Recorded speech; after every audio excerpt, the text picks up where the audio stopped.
O Gato no Livro. O Gato Lê é um canal de audiolivros clássicos separados em capítulos e narrados com voz humana. Tenha uma boa leitura. Fazenda dos Animais, de George Orwell. Capítulo 2. 3 noites depois, o velho major morreu em paz durante o sono. Seu corpo foi enterrado junto ao pomar. Isso tudo aconteceu no início de março. Durante os 3 meses seguintes, houve muita atividade sigilosa. O discurso do major apresentara aos animais mais inteligentes da fazenda uma visão completamente nova da vida. Não sabiam quando a rebelião antevista por major ocorreria e não tinham por que pensar que ela aconteceria ainda durante suas vidas, mas entendiam muito bem que estar preparados para ela era um dever. O trabalho de ensinar e organizar os outros recaiu naturalmente sobre os porcos, em geral, considerados os mais espertos dos animais. 2 jovens suínos se destacavam dentre eles, Bola de Neve e Napoleão, criados pela Sra. Jones para venda futura. Napoleão era um porco Berkshire, grandalhão e de aspecto feroz, único de sua raça em toda a fazenda. Não era de falar muito, mas tinha fama de fazer as coisas sempre à sua maneira. Bola de Neve era um porco mais vivaz que Napoleão, de língua mais afiada e bem criativo, mas seu gênio não era considerado tão forte quanto o do outro. Todos os demais porcos, machos da fazenda, eram para engorda. O mais conhecido entre eles era um pequeno porco gorducho chamado Gogó, de bochechas muito arredondadas, olhos cintilantes, movimentos ágeis e voz estridente. Era um orador brilhante e, ao debater assuntos polêmicos, costumava saltitar de um lado para o outro, enquanto balançava o rabo.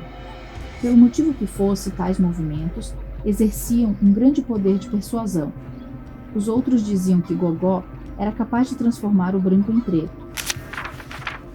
A partir dos ensinamentos do velho major, os 3 desenvolveram um sistema completo de pensamento que batizaram de animalismo.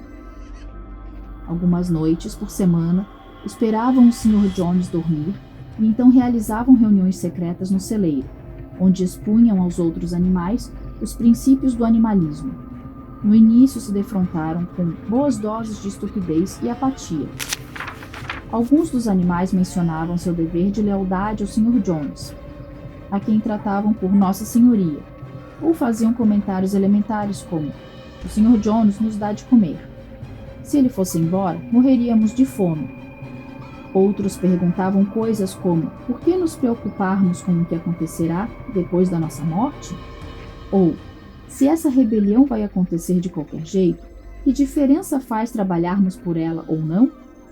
E era muito difícil para os porcos fazê-los entender que essa postura ia de encontro ao espírito do animalismo. A autora das perguntas mais estúpidas era sempre Favorita, a égua branca. A primeira pergunta que ela fez à Bola de Neve foi: "Ainda teremos açúcar depois da rebelião?" "Não", respondeu Bola de Neve com firmeza. "Não temos meios para produzir açúcar nesta fazenda. Além disso, você não precisa de açúcar, terá aveia e feno à vontade." "E vou poder usar laços de fita em minha crina?" perguntou Favorita. "Camarada", disse Bola de Neve, "essas fitas de que você tanto gosta são o emblema da escravidão. Você não entende que a liberdade vale mais que suas fitinhas?" Favorita fez que sim, mas não pareceu muito convencida.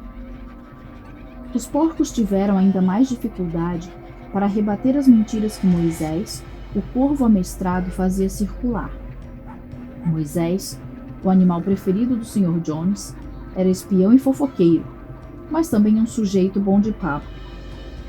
Dizia saber da existência de uma terra misteriosa chamada Montanha dos Confeitos, para onde iriam todos os animais depois de morrer. Ficava em um ponto do céu, um pouquinho além das nuvens, dizia. Na Montanha dos Confeitos, todos os dias eram domingos. Havia trevo o ano inteiro. e nas sebes cresciam cubinhos de açúcar e bolo de linhaça. Os animais odiavam Moisés porque ele sempre ficava de história e nunca trabalhava, mas alguns acreditavam na montanha dos confeitos, e os porcos precisaram se esforçar muito com seus argumentos para convencê-los de que o lugar não existia. Seus discípulos mais fiéis eram os 2 cavalos de carga, Guerreiro e Alfafa. Os 2 tinham muita dificuldade em pensar por conta própria, mas, tendo aceitado os porcos como professores, passaram a absorver tudo o que diziam e repassavam as lições aos outros animais por meio de argumentos simples. Jamais deixavam de comparecer às reuniões secretas no celeiro e puxavam o coro de bichos da Inglaterra, que sempre encerrava as reuniões. O fato é que, no fim das contas, a rebelião se concretizou muito mais cedo e com muito mais facilidade do que qualquer um esperava. Nos anos anteriores, o Sr. Jones, embora severo, fora sempre um fazendeiro competente, mas nos últimos tempos havia mergulhado em uma fase ruim.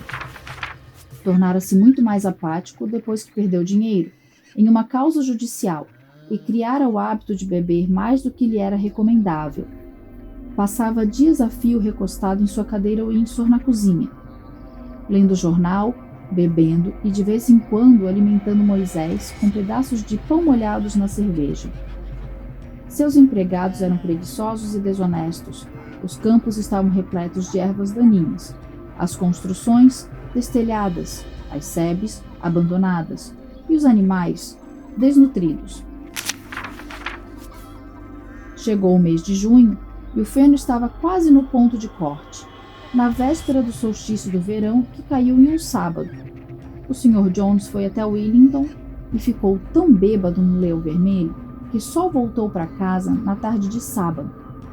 Os empregados haviam ordenhado as vacas no início da manhã e saído para caçar coelhos, sem se preocupar em alimentar os animais. Ao chegar, o Sr. Jones foi direto dormir no sofá da sala de estar, onde cobriu a cabeça com o jornal News of the World, de modo que a noite caiu e os animais ainda não haviam comido. Por fim, não aguentaram mais. Uma das vacas arrombou com o chifre a porta do barracão do depósito, e todos os animais começaram a se servir à vontade direto das latas. Foi então que o Sr. Jones acordou. Logo em seguida, entrou com 4 de seus homens no depósito. Todos estavam munidos de chicotes e desferiam golpes em todas as direções. Aquilo era mais do que os animais famintos podiam tolerar. De comum acordo, embora nada houvesse sido planejado de antemão, investiram contra os agressores. Jones e seus homens se viram de uma hora para outra chifrados e açoitados por todos os lados. A situação fugiu totalmente do controle deles. Jamais haviam visto animais se comportarem daquele jeito, e o levante repentino das criaturas que costumavam surrar e maltratar a seu bel prazer deixou-os tão apavorados que quase perderam a lucidez. Passados apenas alguns instantes, desistiram de se defender e deram no pé. Um minuto mais tarde, os 5 corriam a toda velocidade pela trilha que dava na estrada principal, com os animais triunfantes em sua perseguição. A Sra. Jones olhou pela janela do quarto, viu o que estava acontecendo, juntou apressada uns poucos objetos em uma mala e escapuliu da fazenda por outro caminho. Moisés saltou do puleiro, bateu asas e foi atrás dela crocitando alto. Nesse meio tempo, os animais afugentaram Jones e seus homens até a estrada e bateram a porteira de 5 traves atrás deles. E assim, sem sequer terem tempo de entender o que acontecia, os animais executaram a rebelião com sucesso. Jones fora expulso, e agora a fazenda do solar era deles. Durante os primeiros minutos, os animais mal podiam acreditar em sua sorte. O primeiro ato deles foi percorrer todos juntos os limites da fazenda, como se quisessem ter certeza absoluta de que não havia nenhum humano escondido pelos cantos. Então, correram de volta às construções para varrer dali os últimos vestígios do odioso reinado de Jones. Arrombaram a cocheira no fundo do estábulo, Os freios, as argolas, as correntes dos cães e as facas inclementes que o Sr. Jones usava para castrar porcos e cordeiros foram todos jogados no poço. Arreios, cabrestos, antolhos e os degradantes bornais foram atirados em uma fogueira que acenderam no quintal. O mesmo fim tiveram os chicotes. Todos os animais saltitaram de alegria ao ver os chicotes ardendo em chamas. Bola de Neve também lançou ao fogo os laços de fita que costumavam adornar a crina e os rabos dos cavalos nos dias de feira. As fitas, ele disse, devem ser consideradas roupas, que são marcas características do ser humano. Todos os animais devem andar nus. Ao escutar isso, Guerreiro buscou o pequeno chapéu de palha que usava no verão para afastar as moscas de suas orelhas e o jogou no fogo com os outros itens. Em um curtíssimo espaço de tempo, os animais haviam destruído tudo que os lembrasse do Sr. Jones. Depois, Napoleão os conduziu de volta ao barracão do depósito e serviu a todos uma porção dupla de milho e 2 biscoitos para cada cão. Então cantaram Bichos da Inglaterra, do começo ao fim, 7 vezes seguidas. Depois se recolheram para a noite e dormiram como jamais haviam dormido antes. Mas acordaram com a alvorada, como de costume, e ao lembrarem de repente de seu feito glorioso, todos eles correram juntos para as pastagens. Ali havia uma colina de onde se via a maior parte da fazenda. Os animais correram para o topo e fitaram a fazenda ao seu redor à luz clara da manhã. Sim, aquilo era deles. Até onde a vista alcançava, tudo era deles. Com o êxtase desse pensamento, eles andavam a esmo, davam grandes saltos no ar movidos pelo entusiasmo. Rolavam sobre o orvalho, abocanhavam a doce grama de verão, chutavam torrões de terra escura e farejavam seu rico aroma. Depois, fizeram uma ronda para inspecionar toda a fazenda e examinaram com silenciosa admiração a terra arada, os campos de feno, o pomar, o açude, o bosque. Era como se nunca tivessem visto nada daquilo antes, e mesmo agora mal podiam acreditar que tudo lhes pertencia. Mais tarde retornaram às construções da fazenda e ficaram parados em silêncio diante da porta da casa grande. Agora, ela também lhes pertencia, mas tinham medo de entrar ali. Todavia, passados alguns instantes, Bola de Neve e Napoleão arrombaram as portas e os animais entraram em fila única, caminhando com o máximo de cuidado para não estragar nada. Foram de cômodo em cômodo, na ponta dos pés, com medo de proferir qualquer coisa, além de um sussurro, e observando com certa admiração o luxo inacreditável, as camas com colchões de pena, os espelhos, o sofá de crina, o tapete de Bruxelas, a litografia da Rainha Vitória sobre a cornija da lareira na sala de estar. Desciam as escadas quando perceberam que Favorita não estava com eles. Voltando atrás, constataram que ela havia ficado no melhor quarto da casa. A égua tinha retirado um pedaço de fita azul da penteadeira da Sra. Jones e o segurava na altura da espádua, admirando-se no espelho de maneira muito tola. Os animais a repreenderam com veemência antes de saírem.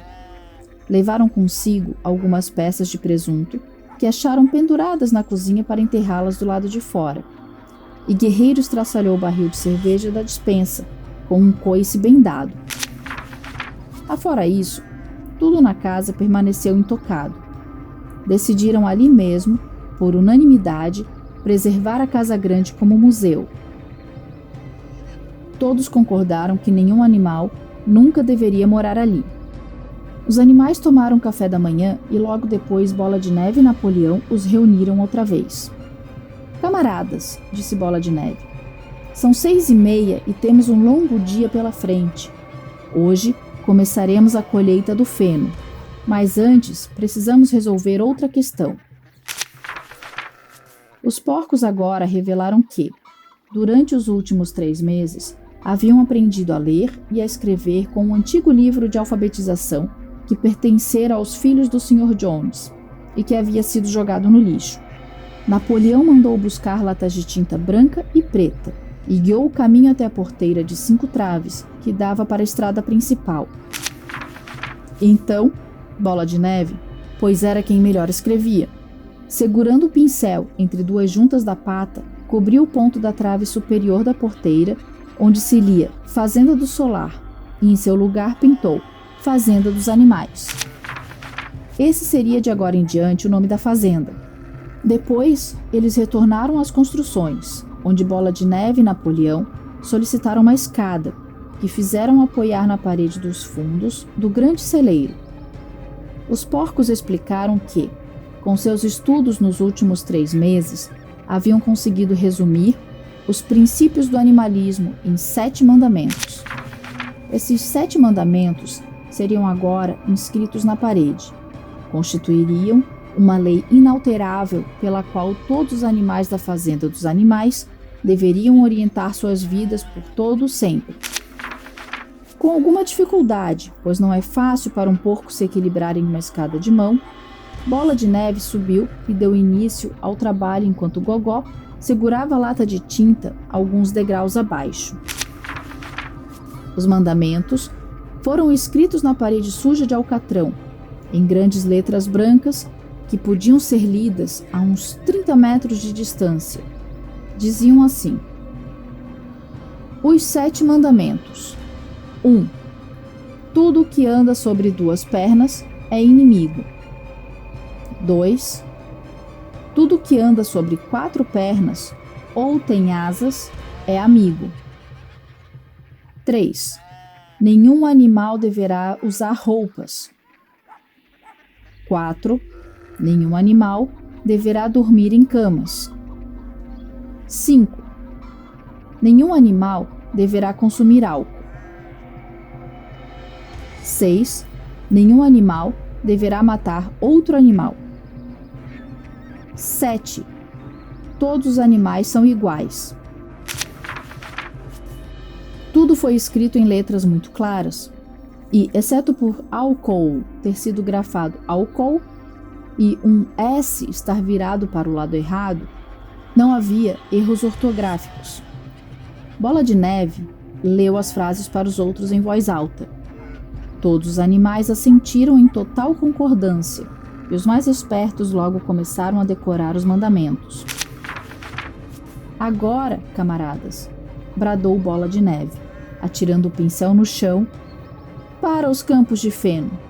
Que seja para nós uma questão de honra terminar a colheita mais depressa do que Jones e seus homens teriam feito.